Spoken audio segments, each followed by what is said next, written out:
welcome to the Marchand and Ourand Sports Media Podcast. I'm Andrew Marchand, sports media columnist for the New York Post. He's John Ourand, the media reporter for the Sports Business Journal, and we're here for week 4. No guest this week. John, you're my guest. Next week, we have the big get, and it's a real big one we're really excited about, but we're going to keep it quiet because we haven't done the interview just yet, and then we'll promote it on social. That's for next week. This week, though, you're my big get. Having John Ourand's perfect for us to have the both of us talking about who's up, who's down. We'll hit topics. We're going to talk about the NFL, the World Series, Amazon, NHL, and at the end, we'll have our calls of the week.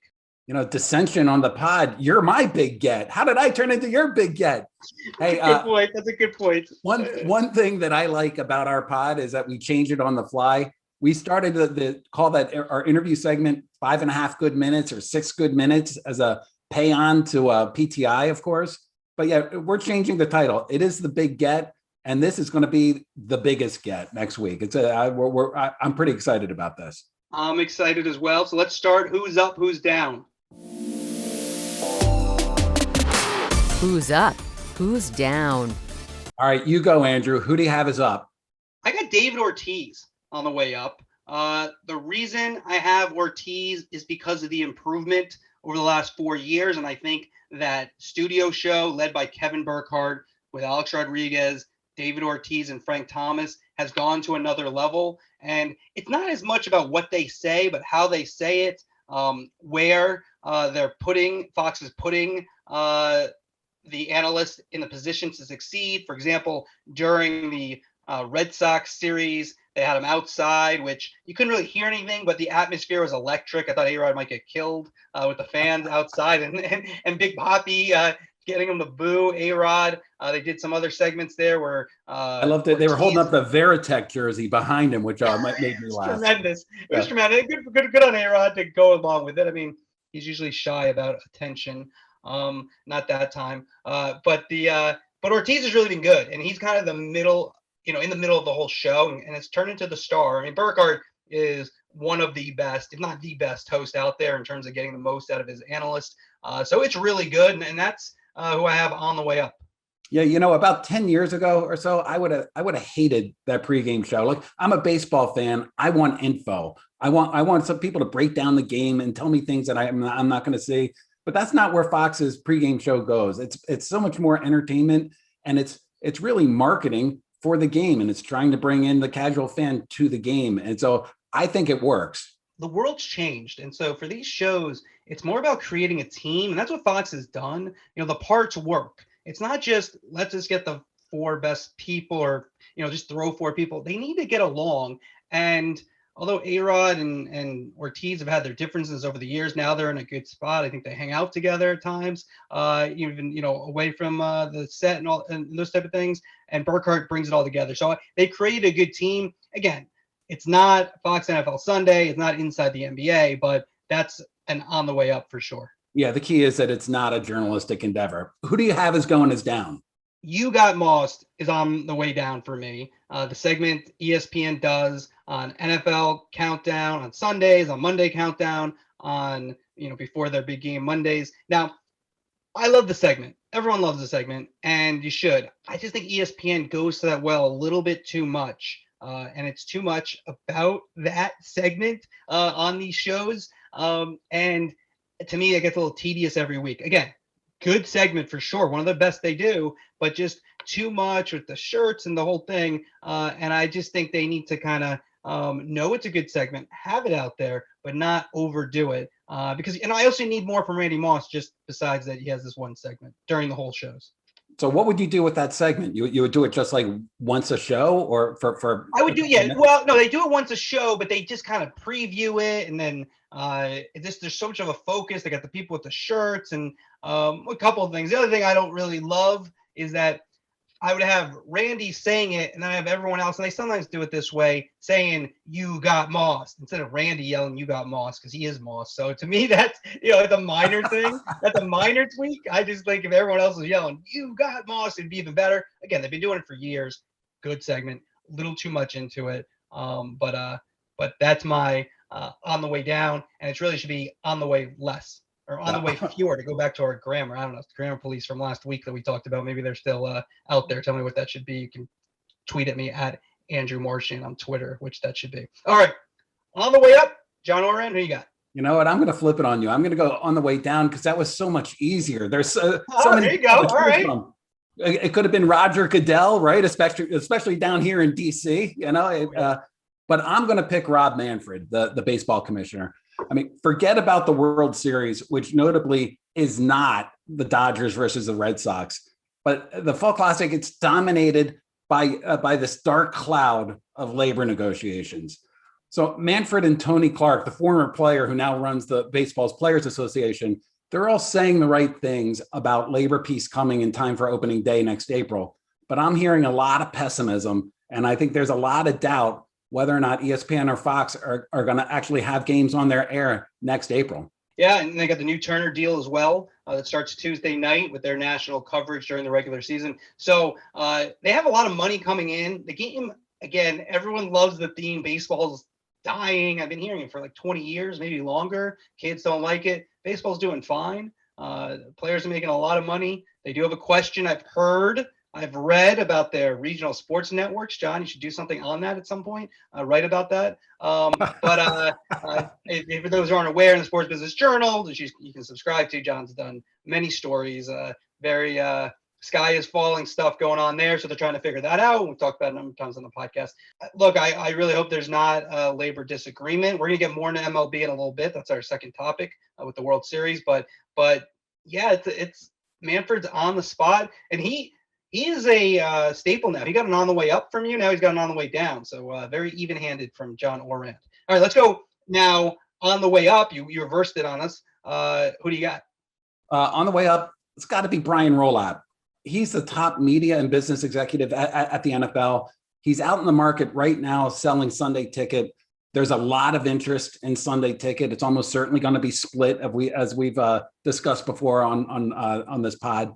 But he is out there in the market selling it at a time when the NFL is the most valuable programming on television by far. The NFL is expanding its league. It's more valuable now than it ever has been. Check out this stat. In the top 100 shows of the year, SBJ does this list every single year. There's going to be one scripted entertainment episode, and that's going to be the CBS episode of The Equalizer, which came after the Super Bowl. Like it was a sports-filled thing. It's what we're seeing is a sea change that is really just breathtaking in terms of television. All right, now a lot of longtime podcast listeners are probably saying, "Wait, they called it." Andrew, specifically me, called it on the way up. It should be who's up, who's down. A lot of big changes to the podcast. Fired the voiceover person too. We don't even know this unnamed woman. If we notice in our topics that are coming up right now, we don't have the voiceover person. So a lot of that messed us up totally. I know. All right, let's go. Let's go right into topic one. The NFL. You just mentioned the viewership and when you look at the NFL and you talk about those numbers, give me the biggest reasons why the NFL viewership is off the charts. NFL viewership is off the charts this year because it's coming off of the pandemic when ratings dipped everywhere. And you've just seen a real big deterioration of entertainment viewership on television. But what I find to be particularly interesting is that the NFL in our top 100 list, it's on pace to have the most spots on that list than ever before. It's expanding its league on entertainment, but it's also beating out the NBA. It's likely that the NBA is not even going to have any of the NBA final games on the list by the end of the year. It's dominating college football. The Olympics aren't even coming close. It's what they're doing is really just, I've never seen anything like this before in covering the media business. Now, we're going to get into this in topic two with baseball, but you did bring up something.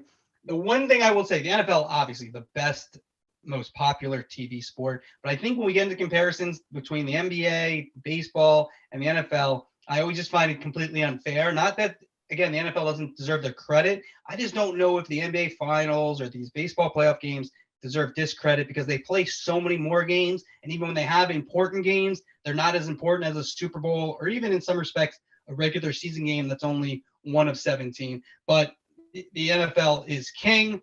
And when they're king, they're also under the spotlight. So broadcast teams, we've seen the Mannings do really well, and there's a lot of things to look at in terms of the actual games being on the air. Andrew, how happy are you that the championship series didn't go to the 7th game, so we didn't have to write that story about how Sunday Night Football outrated the championship series? Because I would have skipped it. I would have skipped that story, but it doesn't drive me crazy. It's just, first off, it's just such a tired story. We got it. Like, this has gone on now for a long time that NFL regular season games are going to beat an MLB postseason, even in a game 5, like Dodgers Giants. So we know that. So it's like our job is to kind of report something new, not to tell you something over and over and over and over. And I just also think, again, it's not apples to apples. Does it look good for baseball? No, but baseball is a regional sport, which I was surprised Manfred the other day said that as forcefully as he did before game 1 of the World Series, that they're more of a regional sport when he's talking about the Braves name as compared to what people think about that nationally as well. Manningcast, it's been a huge hit. Next week, Eli Manning is going to be doing his former team, the Giants. That'll be a big deal in where I'm from. Peyton, and I was told this, and it never really was confirmed fully, never really wanted to do the Giants when Eli was playing. So they get that bump with Eli doing it. Let's do a little over under. My people, Mike and the Mad Dog, for years, one of the great segments ever. Nobody in the audience knew what they were talking about. Look, we're doing a podcast for you people because you guys love sports media, I presume, or you just think we have great personalities. I think it's probably the former. Mike and the Mad Dog used to do the ratings after the weekend. I remember just the NBA on NBC was always a big one. And like nobody knew what a 4.3 was. And then that's incredible. Yeah, Mike, exactly. And then Russo would act as if like it was like Mike would get it right. And he'd act like he just like it was like a moon landing. It was so most amazing thing he's ever heard. So let's do a little over under Giants Chiefs next week, John. I'm going to put the number at 1.8 million. You got the over or the under? This is a hard one to predict because I know you're asking for. Frank Thomas the other day. We'll make a prediction on the World Series. Let's go. Come on. I know you want a quick answer. I can't give you a quick answer on this. I have a personal belief that if your team is in the game, you're going to want to watch the regular broadcast. Because the Mannings aren't talking about every single play. And so if the Giants are in the game and you have the number 1 TV market in the country, I think that you're going to go to the regular broadcast, and I'm going to take the under on that. Okay. Well, yeah, the New York number will be interesting as well. I agree. Like, look, I think the Mannings, I'm with everybody. It's great. I will say, like, I don't really know what's going on in the game very well.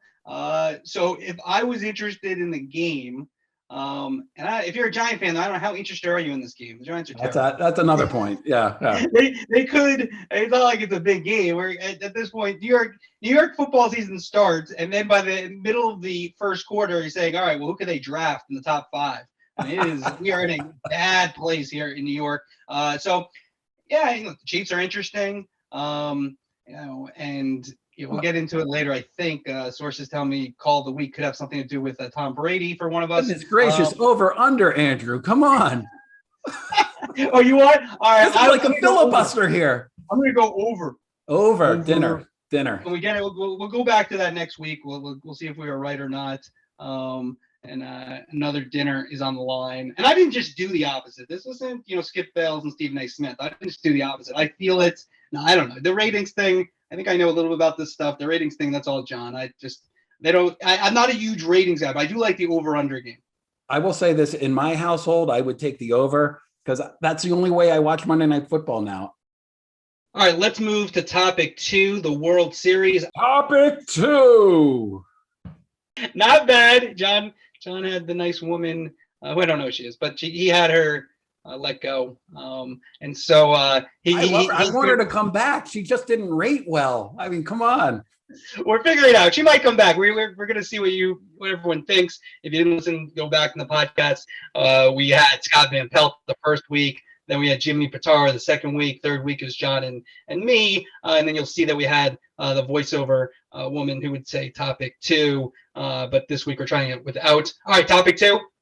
Let's talk about it. World Series, Fox. What's your first thought? The story of the World Series to me is really Joe Buck. He's setting a record for calling the most World Series games of any play-by-play announcer. I think he's tied with Tim McCarver for being in the booth. It's up at 24 now in a row. He started when he was young. He was killed as Jack Buck's son, just kind of like the poster child of nepotism.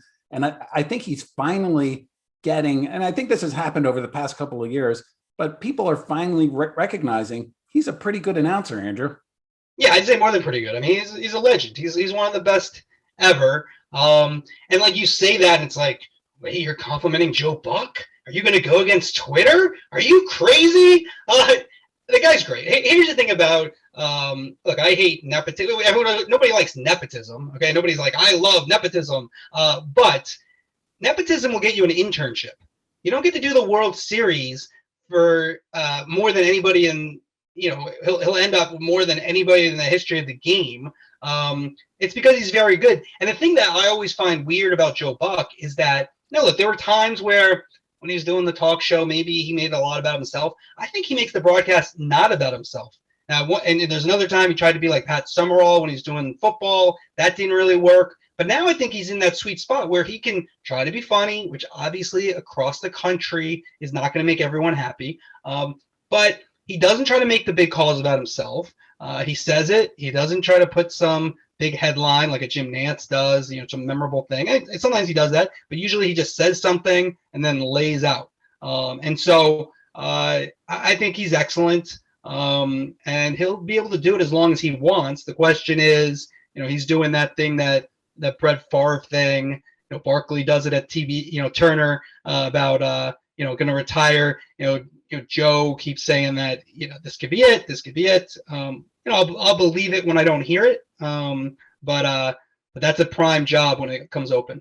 Yeah, I can't imagine. He to me is the best baseball play-by-play person out there. He to me is one of the top 2, maybe 3. I would put him at 1 for NFL play-by-play. He is, when you hear his voice, I know people get irritated because he sort of parachutes in, as they say. He does a couple of regular season baseball games and then parachutes in for the biggest games, the playoffs. But I think he does do that. This is for the record, though. He does do that in baseball. He does do that. I think it's a legitimate criticism, but I hear his voice and I'm like, this is a big game that I know I'm going to want to sit and watch. And again, as a baseball fan, it doesn't bother me that he does that because he has a good knowledge and a good pacing of the game. Yeah, he did 4 regular season games this year. He did the Field of Dreams game. He does the All-Star game, and then he does the playoffs. And doesn't do the first round. No, he's busy. Don't get me wrong. He does football, and especially with Fox still having Thursday nights. I'm just going to say Andrew Fergusi, Fox's PR, who does their runs football and baseball for the most part there.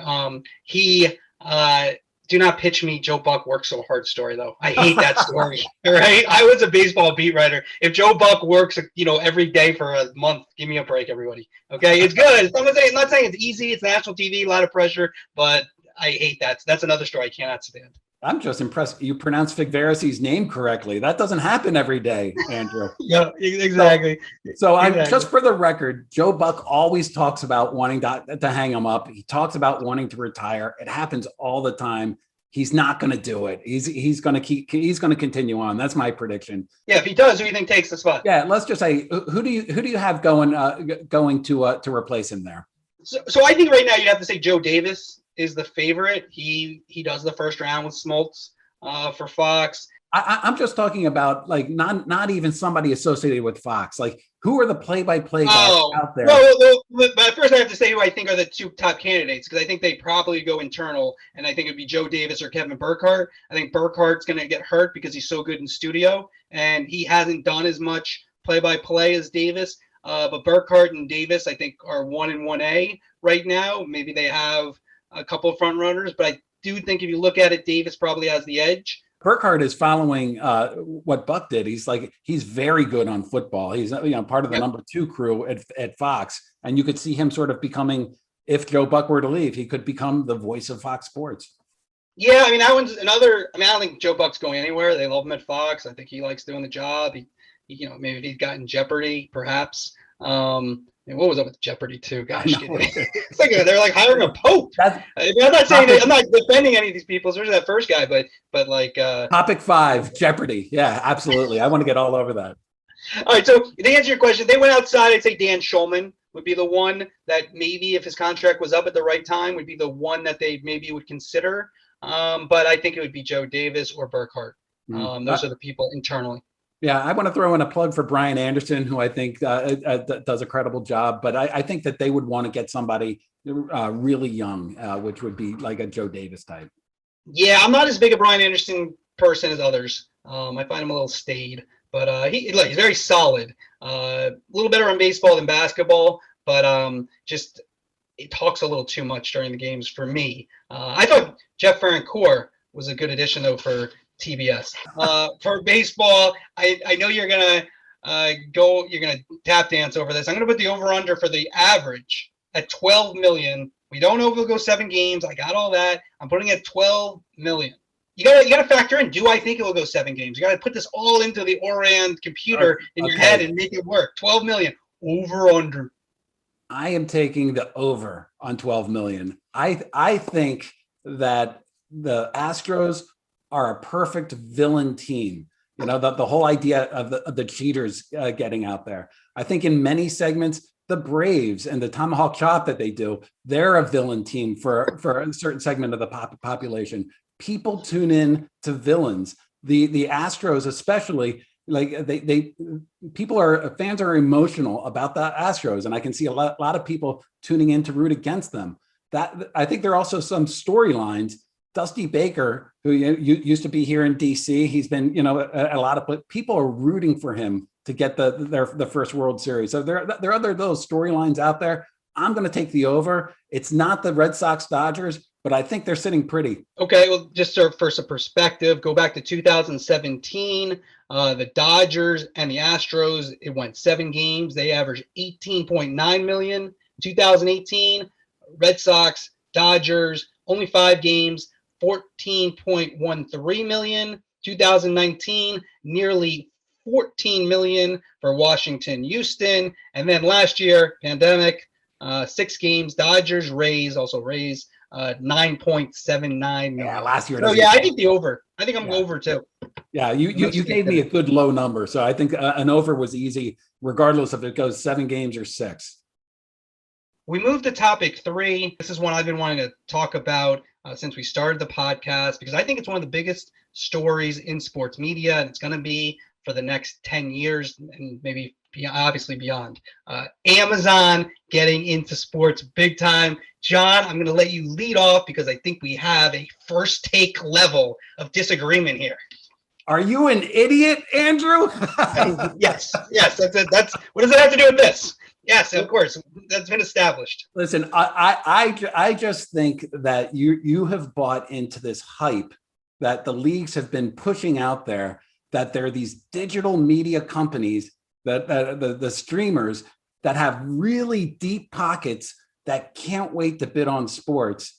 And I've been writing this story since 2012 for 9 years. If Amazon was really serious about sports, ESPN Plus wouldn't exist. They're going out there and getting all the rights. Amazon is going to have a place in sports. They got an exclusive deal with Thursday Night Football. They have deals with the Premier League. But the Amazon strategy, though, isn't to come in and like take the NFC package from Fox. Their deal is to come in, find some sort of package, get it, and try to monetize that package. So the idea that they're going to come in and all of a sudden be a bidder against TNT for the NBA, that's not going to happen. You called me an idiot. All right. So now I'm going to take it. I'm taking I was taking the guise of Mad Dog on that. I'm sorry. No, I didn't care. I wasn't offended, but that means though I'm going heavy artillery here with my comebacks here. Okay. Here I go. So you're saying, number one, let me just get you on the record. You're saying Amazon will not be involved in the NBA negotiations. I'm not saying they're not going to use them. You're saying they will not try to get the NBA. I'm saying that they're not going to try to get one of the major packages of the NBA. I'm saying that they're going to try to carve out a package to where you could see like the Christmas Day games go on Amazon. All right, fine. But the idea that they're not a major player, they just got the NFL for 12, 13 years. They didn't get the NFL. They got the worst package that all the broadcast networks said we don't want. When ESPN and Turner got into the NFL in '87, I think it was, what package did they get? They got a package that was created, the Sunday Night Football package. Yeah, the worst package. Yeah, the worst package. The worst package. To get into the NFL, you have to give them $1 billion and get the worst package. They're not going to just move Fox's package to Amazon. Why would they do that? Fox is going to pay them $1 trillion. NBC, CBS, same thing. So there's no incentive for the NFL to give them that money. Now, they might get Sunday Ticket. They're going to have Thursday Night Football. There's a chance they're going to buy half of the NFL network, or a little less than half, so the NFL still has control. Amazon is very well, by 6 months to a year from now, is going to be totally part of your NFL life. Okay, that's number one. Number two, you look around what they've done globally. They've gotten rights to major matches in Champions League, in the Premier League. You look at France.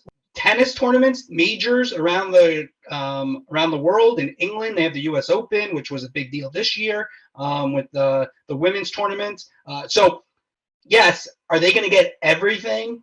No, not at the moment. But are they able to shop at the top filet mignon or higher aisle for the best steak in sports media? Yeah, they can. They're just not going to get everything because people aren't going to go there. Now, what they're going to do over the next 11 years, 13 years, is that, and if it works out, it becomes more prevalent.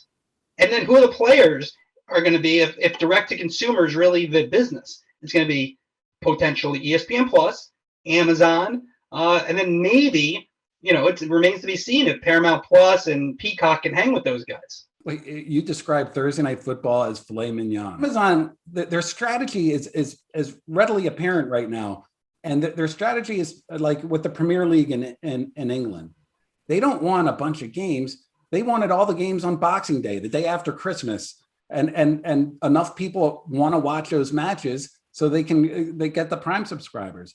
The difference between Amazon today and Turner and ESPN of the late 80s is that Turner and ESPN of the late 80s had the dual revenue stream going to where they used the NFL to get cable operators to pay them more money. And then they were able to sell ads against it. All Amazon can do now is sell ads against it. They don't have that really. I guess they can sell some merch on the other side, but Amazon has not dual revenue streams. They have 100 revenue streams. They're Amazon. Does this even have to work for them? Like I will say this, I've done some big stories on them to try to figure out why are they doing this. I still don't. I mean, I think this because they can, and maybe it does help their business. It helps their video business. It does give more value to their subscribers, and they have a lot of them. But look, if subscription, this is what we talked about last week on the pod. If direct to consumer is actually going to work, it has to probably work for Amazon as one of the players. If sports are going to end up on direct to consumer as a viable business, they are very well positioned to make it work. And if it doesn't work for them, I'm not sure it's going to work for too many people, if anybody. Well, I think the major media companies, I mean, you're dismissing Peacock and Paramount Plus, who are out there doing the deals. ESPN Plus are doing the deals. The major media companies are already doing some of these direct to consumer deals. I'm not saying they're not doing the deals, but Amazon is shopping at the top, right? CBS and Paramount Plus, they've gotten some. They got Champions League. They can put some NFL games on Paramount Plus. But then they're also getting these lesser tournaments, and so they're trying to get a little more tonnage. Amazon's not doing that. They're not looking for tonnage, and they're not really in position to get tonnage at this point. First you have to build something a little bit. You can't just say they don't have anybody to put these games together. It's not an easy thing. You don't just flip a switch, and you have to make it work. And if you have these leagues, you also have to think about distribution and streaming. Watching games on streams. It hasn't been proven that people are going to necessarily watch games that way. Facebook tried it. Twitter tried it. They're no longer doing it. I will agree with you on one thing. Okay. I believe that Amazon will be involved heavily in the NBA talks, but I think they're going to be involved in the NBA talks because they're going to buy Fox or they're going to buy one of these broadcast networks. Those deals come up in 2024, and they're going to realize the only way really to make money off these rights that are so expensive is to have a traditional linear television network to where you get retrans consent money or you get affiliate fee money, which is basically the money that cable operators and satellite operators pay to the network. I thought you were going to say, I agree with you. You are an idiot. I'll come back to that. That's a topic, a big one. Our first big disagreement. It took 4 episodes. I love it. Yeah. All right. Topic 4, NHL and streaming hiccups. John, tell us what's going on. I wouldn't say it's streaming hiccups, but right now, You put it right here on the rundown. If people are watching the video, it says streaming hiccups. He wrote that. Yeah, he literally wrote on it, topic 4, NHL and streaming hiccups. I do the lead in that he actually wrote, and he goes, nope, not it. All right, keep going. I wouldn't describe it as, I would describe it there. Well, when ESPN did this deal, everybody talked about, oh, this is a forward-looking deal because they're going to get on direct to consumer, and you can see them on ESPN Plus, and you can see them on Hulu. And sure enough, we're 2 weeks into the NHL season, and I'm seeing a lot of Twitter mentions. I'm seeing some stories in the local press. People don't know where to find the games, and they don't know that. For the Kraken's first game in Seattle, the local RSN didn't carry it. You could only watch it, including in Seattle, on ESPN Plus, and that created a lot of hue and cry out there. It's been something that I think ESPN was expecting, and it reminds me of when they launched ESPN2, and they put the Duke Carolina basketball game on ESPN2. And when people got furious, why would you put Duke Carolina there? ESPN was able to say, oh, we agree with you. You should complain to Comcast or you should complain to your cable operator. Now ESPN is saying, oh, we agree with you. You should give us more money. And that's but let me ask you this though, business-wise, John, don't you have to create this friction to get people to actually do it? I think that's why they have these exclusive games. And all right, let me give the ESPN defense here. If you do get ESPN Plus and you like hockey, you get so many games for your $6.99, or if you have the bundle with Hulu and Disney Plus, that I've also heard from a lot of NHL fans who really like it. The question for the leagues is, yes, do you have some loyal, passionate fans, but are you expanding that pie? That's a question. But I think that's the other side of it. And my major issue, though, from a consumer point of view, and this is something that I don't think is sustainable, you just can't make everyone pay for everything 15 times. I just think, again, I don't know, people love these games, and because what we do, we obviously get, it's our business to watch these things. But if I was a fan and didn't do this and did something else, I'd want to watch all these games, and you need cable still. You need, Paramount Plus, ESPN Plus, Peacock, all of them. Amazon Prime is very important, I've heard. And so you need all those things. And so that's hard. I think if they don't make it easier, they're going to encourage, especially the young people, to illegally stream. I mean, that's an issue. And then password sharing, I think that's an issue for these leagues because you make it so difficult. Again, I think most people don't want to steal, but that makes it hard to it makes it easier for people, young people especially, to justify not paying for stuff if it's just so outrageous how much you have to buy. Yeah, go on Reddit any day and you can get a couple of ESPN Plus passwords to get in. Look, I write for Sports Business Journal, and the business of this deal is great for ESPN. The business of this deal is great for the NHL as well. But there is, like, if you're a let's not say a hardcore hockey fan, because if you're a hardcore hockey fan, you're getting whatever you want. If you're a Washington Capitals fan, you're going to have to subscribe to cable because a lot of the games locally, at least, are on NBC Sports Washington. You're going to have to subscribe to, in addition to ESPN and Turner, you're going to have to subscribe to ESPN Plus. But then you also have to do the whole Disney bundle because you got to get Hulu as well because they're going to get exclusive games. And so if you're a general hockey fan, you're either going to have to give up games or you're going to have to pay out a lot more money. And I think that, people are realizing that the unbundling that we're going through is costing a lot more. I'm a big supporter of the cable bundle. That was great value for a lot of programming. And it's, you're watching it unbundled is really going to increase what you pay for that programming.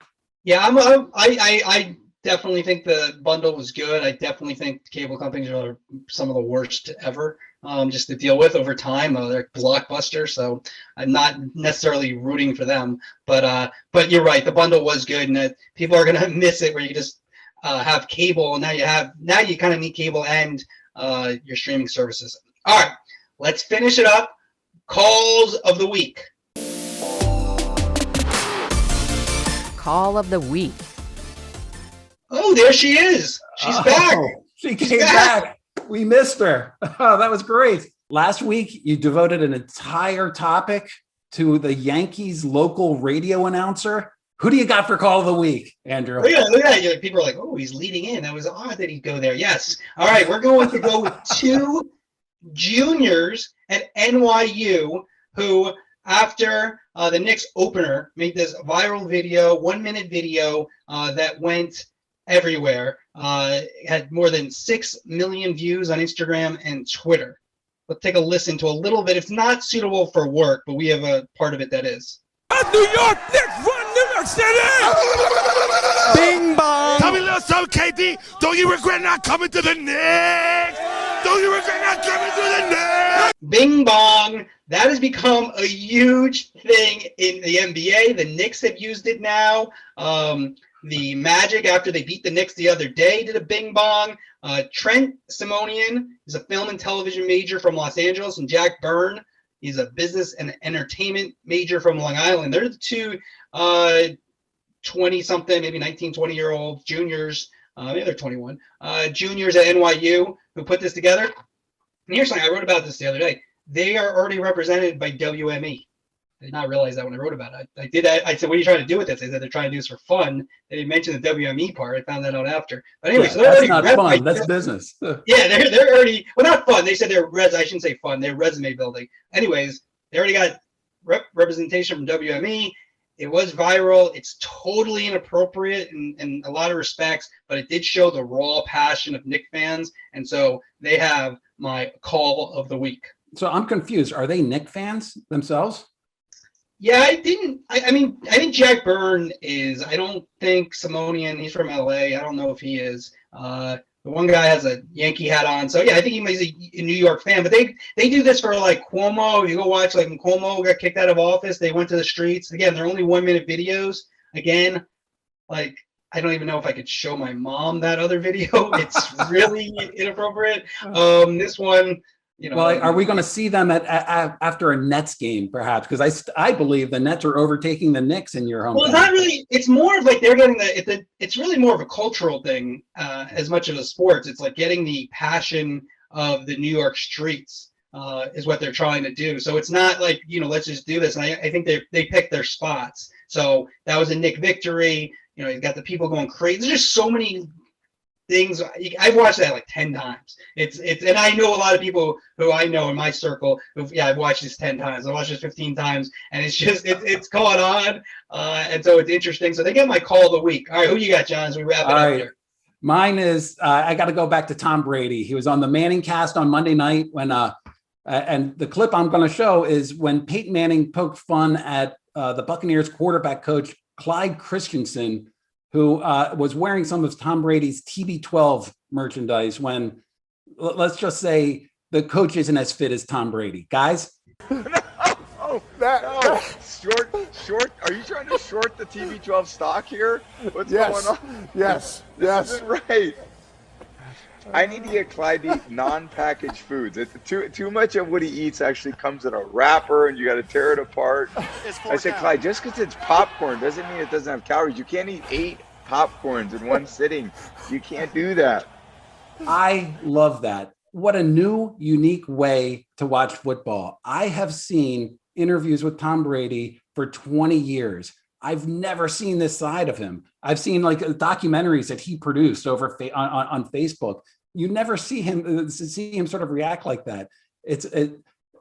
Everybody wants to do these types of shows now because of the Mannings are so successful. But I just think Peyton and Eli are unicorns. They have special relationships with the biggest players in the game, and they get them on in such a relaxed atmosphere. And I belly laughed at that point, but I was also totally interested in the 2-minute drill and listening to Tom Brady, take us through what he does on that, or listening to him talk about the quarterback sneak and how to do that. It was just it's a totally unique way to watch a game that I love. I'm going to watch a Manning cast every time it's on. Yeah, and from what I understand, it's just in terms of how they're getting the guests, Peyton just texts the guests, and then the link shows up from Omaha Productions on Monday. So it's not, you're Peyton Manning. You don't have to go and call and, try to get someone to get in touch with him. He has all these people's numbers. And so it'll be interesting to see who they have with the Giants. I'd love to see Bill Parcells on there. Maybe LT. That could be fun, potentially, on the Manning cast for next week. But they went with Brady. They had Drew Brees as well last week. So they got the buzz. Marshawn Lynch, of course, with the always entertaining little language issues. But that was good. Earlier in the season, they had Ray Lewis doing a Ravens game, and Ray Lewis on ESPN was not particularly good. Ray Lewis on the Manning cast, he was funny and insightful, and they just are able to draw him out because it's just so much more of a casual atmosphere there. I just think that they've done that really, really well. Hats off to them. Well, yeah, and this is important for reporters too. It's when people feel like you know what you're talking about, and when these players or athletes from other sports like Sue Bird, they know that Peyton and Eli know what they're talking about. They can speak their language. It makes people more open, even though if they were on with Steve Levy and company on Monday Night Football, they'd be talking to the same audience, actually a bigger audience, as it turns out. But they feel comfortable, so they do that. So listen, there's a lot of ways you can hear and get our work. John's, you got the Sports Business Journal. You can subscribe to that. He's got a newsletter on Monday nights. For me, we're free for the most part on NewYorkPost.com, but I also have a newsletter for our New York Post Sports Plus, which is every Monday morning of 2,000 words in your inbox about sports media. And so there's a lot of ways to get our work besides the podcast, but we also appreciate you listening on all the platforms this podcast's on. We're also on YouTube. If you give us some stars, we appreciate it. Reviews, that apparently helps us. So we appreciate you listening once again. And next week, we have the big get, and that's a big, big one. The biggest get. Hey, before we leave, Andrew, I want to do a callback to last week. Guys, can you play the clip? I'm going to make a couple predictions here. I think you're going to be out of MLS. You agree? Fox? Yeah. Certainly, yeah. Out of MLS. I think this deal is not only going to be a Fox deal. I think there will be a streamer involved as well. I think that it's not only going to be Fox, that to get to that $300 million number, I think there's going to be a streamer. I don't know who it is, but I think there will be a streamer. Do you agree with that? I have not heard that yet. Okay. So you might be scooping us on this. Yeah, the little prediction. Check out Sports Business Daily later this week. I'm going to be making calls. By the end of the week, you'll have who it is. I'd say there will be a streamer. Like you know who it is. I don't know. I do not know who it is. I'd say it. I don't care. I would say it. I don't know, but I do think there will be a streamer. I'm predicting. I'm going to go through the streamers right now. I'm not saying it. Little birdies talk to me sometimes. Okay. Hey, so you prepped it. You said I did have the prediction. Yeah, yes. It sounded like you knew something. Yes, I did. I told you. We didn't play the whole thing, but there are some little birdies that I talked to. So I did know that for the deal that Fox is about to complete, that you broke, that there's going to be another streamer involved. And then, of course, on it, you say, well, I'm going to find out. And then you did. And so who do we got? People read Reddit probably already, but who's going to be the streamer? Well, Fox has a deal in place with Fubo TV, and Fubo TV is going to stream a lot of there's a ton of games. There's over 1,000 games between qualifiers and the different leagues. They're going to stream a lot of the games. The biggest games are going to be exclusive to Fox. The deal, I think, is interesting because unlike ESPN, NBC, and CBS, Fox doesn't have a streaming service. They have Tubi, but they're not doing a ton. We need our voiceover woman to do Tubi. But they don't have a streamer really to carry the tonnage of programming. So they did this deal with Fubo TV. Although I am told Tubi is going to stream some live games, which is going to be a first for Tubi and pretty unique. All right. To be or not to be? All right. We'll be back next week. Big get. We'll put it on social once we have it. We have it firm, but we just don't want to advertise it yet. So we appreciate you listening, and we will see you next week. Thanks a lot. Thanks. Bye.